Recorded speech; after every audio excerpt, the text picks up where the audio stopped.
Taylor's question. I'm training for the Firecracker 50 MTB race in Breckenridge on July 4th. It takes place at 10,000 feet. Can you guys please discuss heat adaptation as an alternative to elevation training? And also any other advice to pointers would be amazing. Great podcast. So first thing I will point you to is the Science of Getting Faster episode that we did. You can go to the blog and I'll put this down in the link or the description below, but heat training and endurance performance with Dr. Chris Minson. He's one of the foremost researchers on this subject on heat training. And what an incredible podcast. Dr. Minson, you're probably listening to this right now too. Thank you again for doing that podcast. It was incredible. So within that, there are a handful of things and I'll run through them really quickly for you. Wait, so let me say something first before you go in. Yeah, go ahead. Somebody asked me, they said, hey, what does Dr. Minson think of this? And you can ask him. He responds. I mean, hopefully he doesn't get overwhelmed, but most of these researchers in any research context, they're like, this is their life. They love to share. So if you ever have a question for a researcher, just email them or message them on Instagram, and most likely they will respond. Hopefully Dr. Minson doesn't get like hundreds of requests right now, but I mean, he is the guy that lets people into adaptive training, but we usually don't talk about that. He's behind the red door. Exactly. Just kidding, everyone. That's a joke. Poor guy. But yeah, you can always ask the source, right? They're very nice people. Researchers are in general. So sorry, yes. John. Yeah, no problem. So there's been plenty of headlines that have existed where it's like, hey, you don't have to do elevation training anymore. Instead, you can just do heat training. And those are slightly misleading. Now, the main get of both of those is you're trying to increase plasma volume effectively. When you do that, you increase your red blood cell counts. And then when you can increase the red blood cell count, that means you carry more oxygen. That's one of the things that you get when you train at elevation and one of the things that you get when you're doing heat acclimation. So however, that doesn't mean that they're the same. That also doesn't mean that they are equal in effectiveness. So I'm going to be pulling all of this from the podcast with Dr. Minson. So he is the source on all of this. But he says that hypoxia and heat acclimation increase a protein called HIF alpha or HIF1 alpha or hypoxia induced factor 1 alpha. So that means that this can be measured in the blood and it stimulates erythropoiesis. In other words, making red blood cells and the creation of those.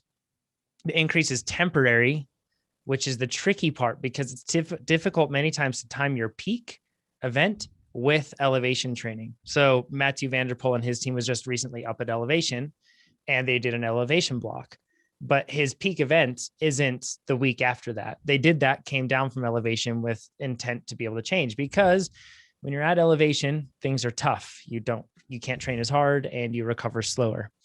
So a couple of things. There are adaptations that occur in the first few weeks of heat adaptation, but the cellular adaptations take a lot longer to build. So the things that we're talking about that we really want to change, it takes a while. Whereas you can just go up to elevation, spend a few weeks there and see those benefits. With heat adaptation, if you're trying to get these benefits, you're going to want to do it, Dr. Minson says, for some like 8 to 9 weeks or just continuous. Make heat adaptation a part of what you do regularly.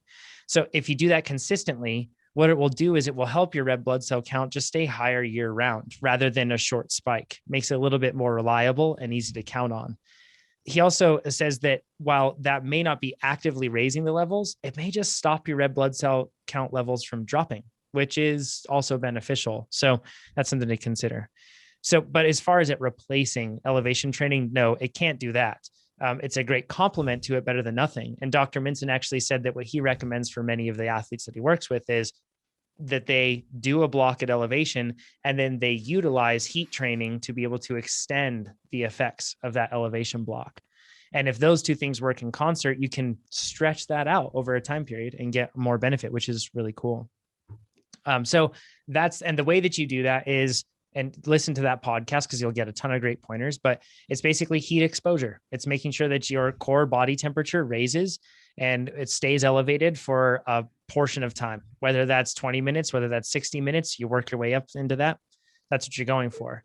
Now you get this elevated core temp when you train in really hot conditions.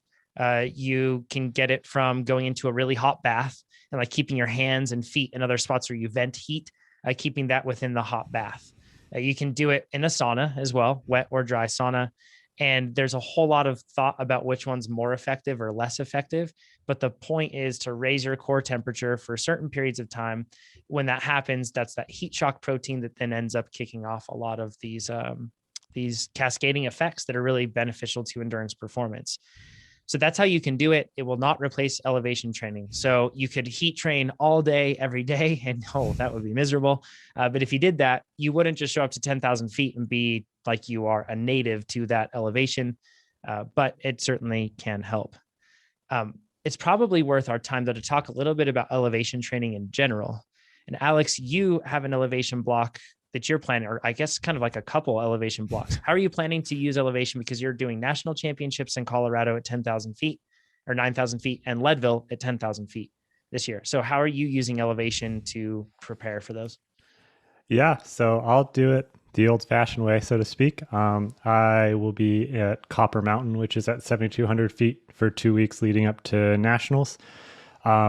I will do a little trick going into nationals. That Thursday, I will move to Golden to stay with Todd Carver from Retool. And that is just so I can sleep at a little bit of a lower elevation and recover a little nicer, but I'll still have the adaptation from being at 7,200 feet for 2 weeks. So that's how I'll tackle nationals. At that point, it'll just be all about adaptation. We won't really be, too worried about the physical side of things, but my overall altitude block is 6 weeks long. So it'll be from pretty much the end of June all the way through Leadville, August 14th. So after nationals, I'll fly home and I will go to Tahoe for a month, taking advantage of current or almost ending COVID situation of working at home. I'll just move my whole setup to Tahoe and work from there for a month. And then Tahoe's nice in the fact that we got a place at 6,300, I think, in Carnelian Bay. But if I do need to do, like, there's a lot of talk on training low, like VO2 you can't really do. If I have key workouts, I can drive a couple hours to Auburn, which is almost sea level, and I could do them there, which is a unique thing for elevation because sometimes, like Colorado, right, the lowest you could get would be 5,000 feet and you're still facing those.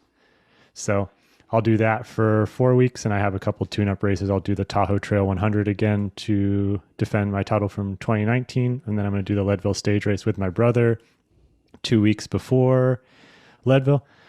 He's a little terrified of riding 100 miles at 10,000 feet, but we just got him set up on an Epic Evo, so we'll set that up in XC mode for him. And then August 14th is the big show in Leadville. So there's in Ivy, I don't know if you have thoughts on this too, with doing any sort of heat training and that sort of prep, because you actually used to do those early season races down in Australia. How did you manage that and prep for those? With saunas, for like a month or two prior. And I thought that it was great. Like I had great success with it because I'm normally very sensitive to heat. Like, even like 75 or 80 degree road races would get like chills, like really bad, scary stuff, like really sensitive to heat. And I felt like it really worked for me, but I don't think that, as you mentioned, like heat training and acclimation is equitable to elevation gains or elevation training. But I will say that my experience in an altitude tent is that I didn't like it. It's not good. If you have a partner, it'll wreck your life. Like, I don't recommend it. I stuck my partner and my dog in altitude tent. Oh, poor dog. Really? We're still getting married in October, so I mean. Oh my gosh. It's still lasting. Yeah. Nate, do you have any thoughts on this, the heat training thing in relation to elevation training? Nope. Cool. But I do have thoughts about air fryers if you want to. Nope. Act now. Okay. So I want to talk about sleeping high versus training high, sleeping low versus training low, that whole thing. So, because a lot of people ask questions about this, it also gets very confusing because people start talking about sleeping low in terms of like not eating a lot of glycogen or like carbs before you go to bed. So we're not talking about that. We're talking about actual elevation here on sleeping and training. So if you sleep low or you sleep at a low elevation, it won't raise your red blood cell count like when you are sleeping high, but it does allow for a lot better recovery. If you sleep high, it raises your red blood cell count, but it comes at the cost of recovery. And I don't know if anybody's listening to this, if you've stayed at elevation, some people notice it really quickly. Some people notice it after a few days. Last year, I think that we stayed 5 nights at national championships. Oh, that 5th night, it was like every night my sleep was getting worse and worse and worse. And that's up at 9,000 feet. it took quite a toll. Yeah, Alex. You may know more about this than I do. I don't have science, just my experience. That recovery piece is just during the acclimatization period, correct? And obviously Correct. there's a certain elevation in which you can't really adjust to, like sleeping at Leadville, I don't feel like will ever be fun. Yeah. Maybe that's just because I was born at sea level and I spent my life here, but it's just during that like 10 to 14 days of acclimatizing as your body's trying to build more red blood cells, and then you're still trying to tell it to do VO2 workouts and such. Correct. That You'll is true. probably notice less of that impact to it. It'll just become normal. So 'Cause- now, yeah, go ahead. I was just going to say, like where you are in Reno, some people would have this, but I'm assuming you two sleep like a baby. Well, Nate, maybe not from what I've heard, but he has systems. Yes, he has systems for his sleep. Speaking of now- which, Yeah, please, Nate. yeah, Keegan is going don't to talk about air fryers. do Leadville. Just sleep. Keegan is going to do Leadville. He's signed up for it, and Cool. I just shipped him our altitude generator and tent. He's going to go. you. He's going. Do you know that, John? That I didn't we know shipped that about to the him? altitude. Yep. No. So he has an altitude tent. He's going to start doing it. And you might not have enough time at altitude sleeping, like to really get the red blood cell generation. I totally fell off this, but I wanted to do. I never hooked it up. I'm going through family changes, so I haven't hooked it up. But my idea is to hook the altitude tent up to my CPAP, so I can just sleep with it on my mask. And then I was even thinking about sealing this office room to be able to like do it, but it was going to be like Gosh. $40,000, and 40,000 was too much to do that. Interesting note though, someone did steal our AC unit, so I feel like somebody wanted me to do heat training inside my office. It was That's Dr. how, Minson. Yeah, he just is like, let's take this AC unit in the Reno summer. But that's Yeah. all I have to say about elevation heat. Training. If you train low, it doesn't raise red blood cell count like when you're training high. However, it does allow for more work capacity and therefore better gains. You can just do more work when you have more readily available oxygen. So that means that you would have the greater ability to be able to stretch your limits with fitness, right? Which is really awesome. So that's why a lot of people want to train low versus training high. It does raise your red blood cell count, yes, but it comes at the cost of other training gains. You don't go up to elevation and expect to raise your power of VO2 max substantially.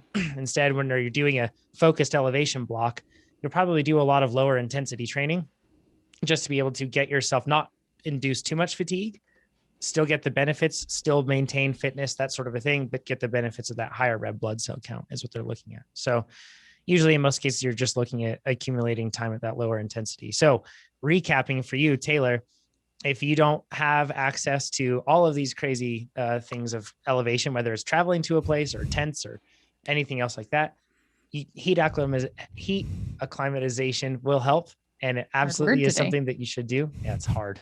Speak is hard. So that's something that you should do, but don't expect it to replace elevation training. One thing, if you're going to do that race, try to get there the day before the race, so, as close to the event as possible, or if you can, 2 weeks, and then that should help you. If you like this video, make sure you give us a thumbs up. If you didn't like this video, you can give it a thumbs down, but let us know what you would have done differently in the comments below. If you want to see more of these videos, make sure you subscribe to our YouTube channel. And if you want to become a faster cyclist, check out TrainerRoad.com. Do it.